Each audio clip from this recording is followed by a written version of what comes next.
back to the channel. Today we're going to unravel some incredibly complex events in Genoa. Rumors are circulating around the Newman family, but what's the truth?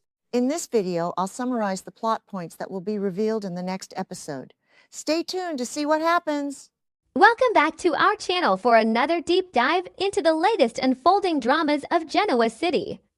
Today is a beautiful day to explore the intense emotional landscapes of your favorite characters. The invincible facade of the Newman family is currently cracking under the weight of an unprecedented tragedy, one that threatens to shatter the foundation of Genoa City's most powerful dynasty. For decades, Nikki Newman has stood as the elegant, unyielding matriarch, weathering corporate wars, vicious scandals, and personal demons with a grace that has commanded respect from both allies and enemies alike.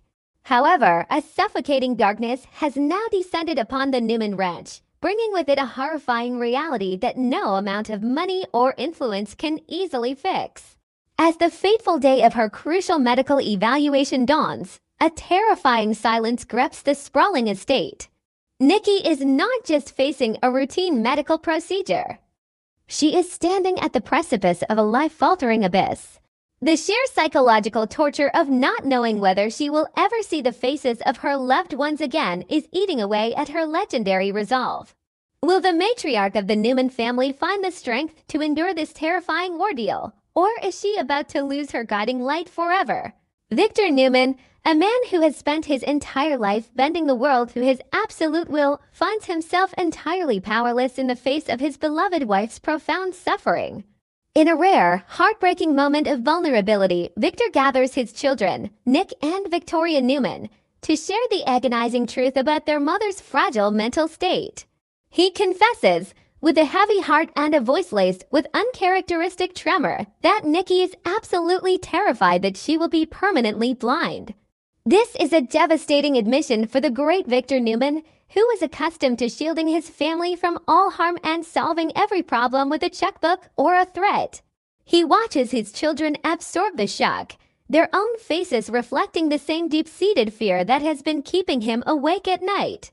The realization that their mother, the vibrant core of their family, might be trapped in an endless, inescapable night is a heavy burden for Nick and Victoria to bear.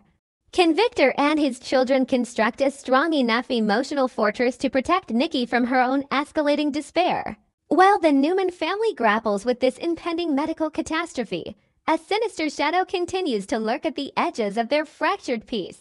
Victor, ever the vigilant protector, refuses to let his guard down regarding external threats, even as his personal world crumbles internally. He quickly and meticulously checks the ankle monitor tracking the movements of the dangerous Matt Clark, confirming that the criminal has remained at the Genoa City Athletic Club all night. This constant surveillance highlights Victor's deep-rooted paranoia and his desperate need to control at least one aspect of his chaotic environment. Matt Clark's very presence in Genoa City is a ticking time bomb, a toxic element that threatens to exploit any weakness the Newmans might expose during this critical time. Victor knows that predators strike when their prey is distracted, and right now, the Newman family has never been more vulnerable. What dark conspiracies is Matt Clark brewing in the confines of the athletic club while the city's most powerful family is looking the other way? The tension surrounding Matt Clark is exponentially amplified by the infuriating and reckless actions of Phyllis Summers, which have pushed Nick Newman to the absolute brink of his patience. Nick is absolutely furious, his blood boiling over the shocking revelation that Phyllis was actually making out with Matt and willingly took him upstairs to her room. For Nick, this is not just a lapse in judgment. It is a monumental betrayal and a dangerous flirtation with disaster. He is deeply annoyed and profoundly disturbed that Phyllis refuses to see the inherent danger that Matt poses, dismissing the severe risks as if they were mere inconveniences. Nick knows all too well the destructive path Phyllis can carve when she acts on impulse. But inviting a known threat into her bed while his family is dealing with a monumental crisis is beyond comprehension. Nick's frustration is palpable as he realizes that Phyllis's chaotic choices might inadvertently drag the entire family into a dangerous crossfire.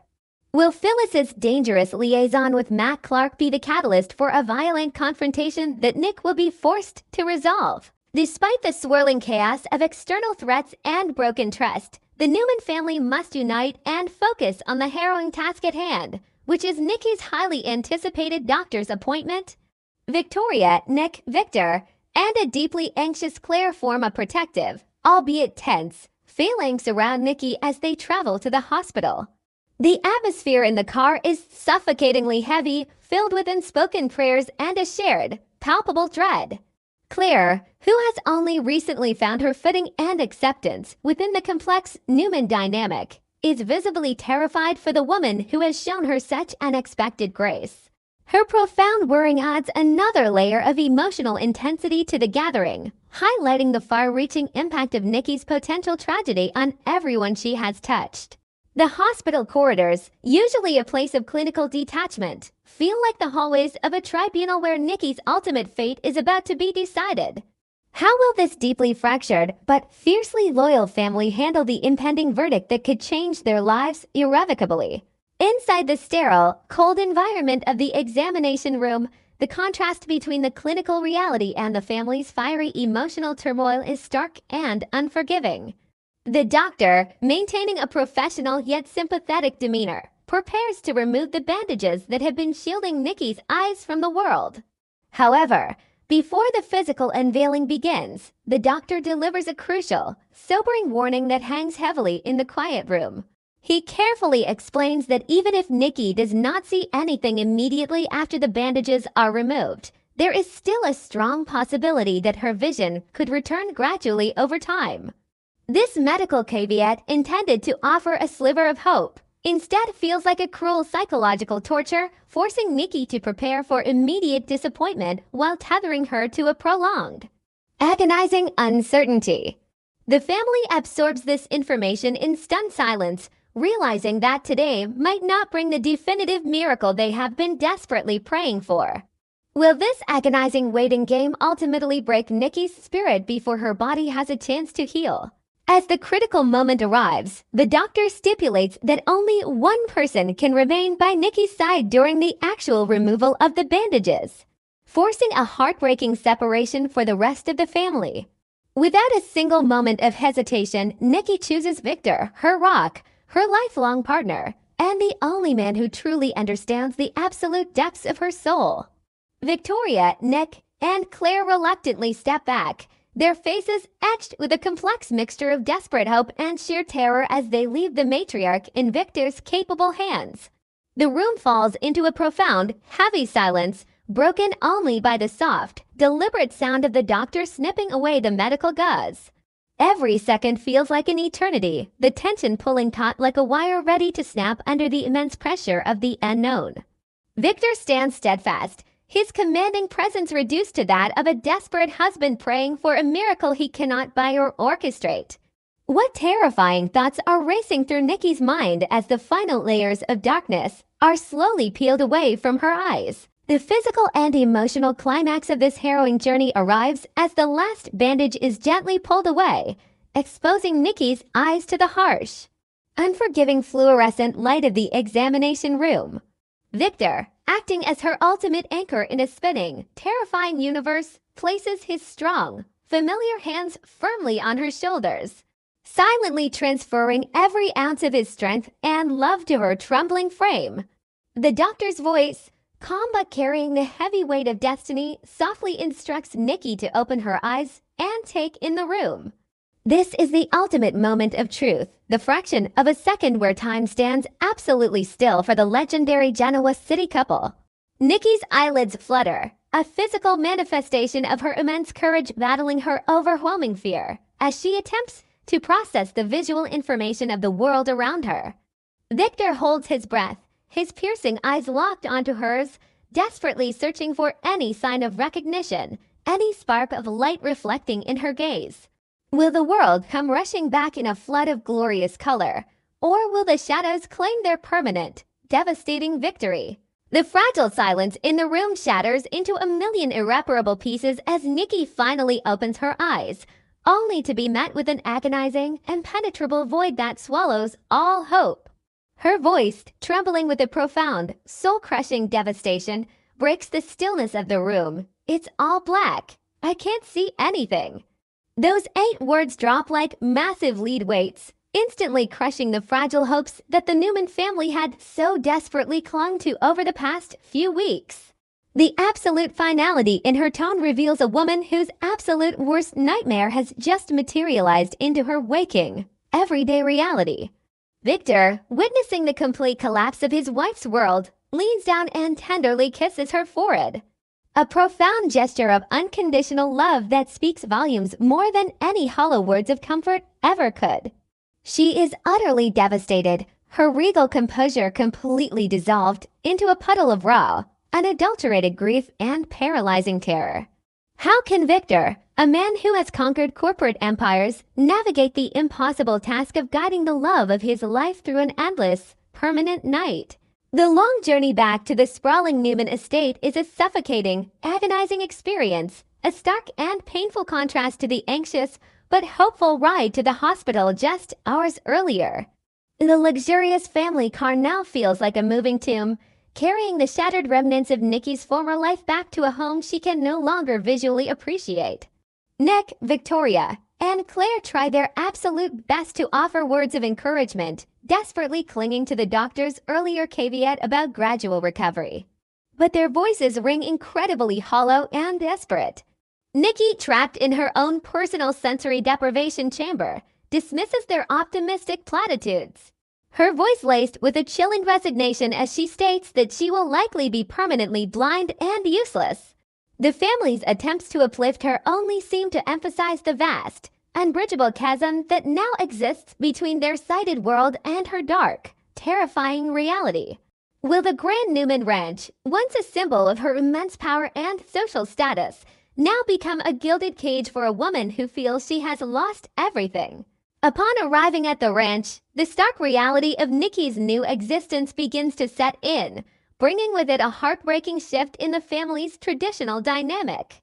In a moment of profound, bittersweet clarity, Nikki pauses to formally thank Nick, Victoria, and Claire for their unwavering support and for standing by her side during the most terrifying day of her entire life.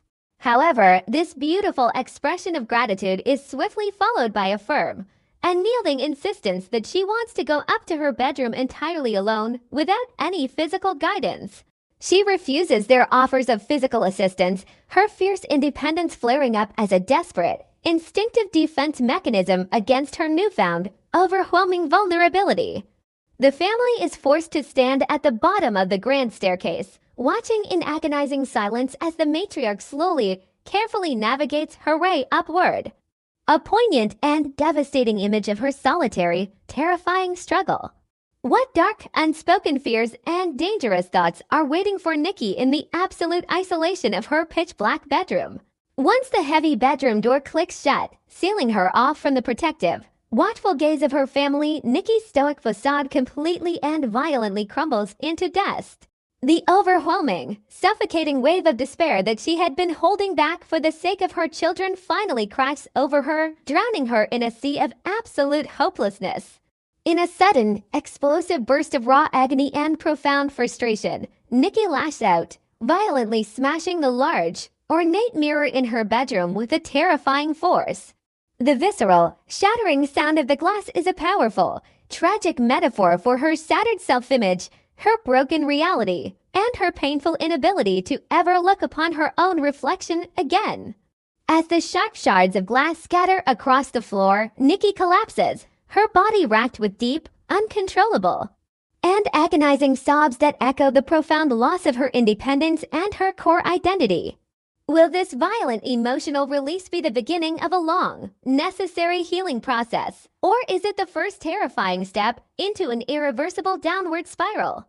Downstairs, the sharp, horrifying sound of shattering glass reverberates through the grand halls of the Newman estate, instantly freezing the blood in the veins of Victor, Nick, Victoria, and Claire.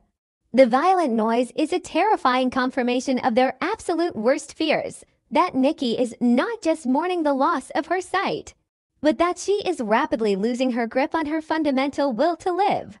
A profound, paralyzing dread washes over the entire family as they realize that Nikki might be harboring severe negative thoughts, potentially even suicidal ideation, because she feels she lacks the courage to face this dark, unforgiving reality.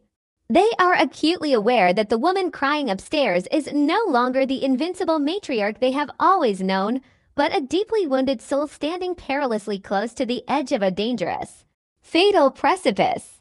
The entire Newman dynasty holds its collective breath, paralyzed by the fear that their immense love might not be enough to save her from the darkness within. Can the Newman family intervene in time to pull Nikki back from the brink, or is a far greater, unimaginable tragedy about to strike Genoa City?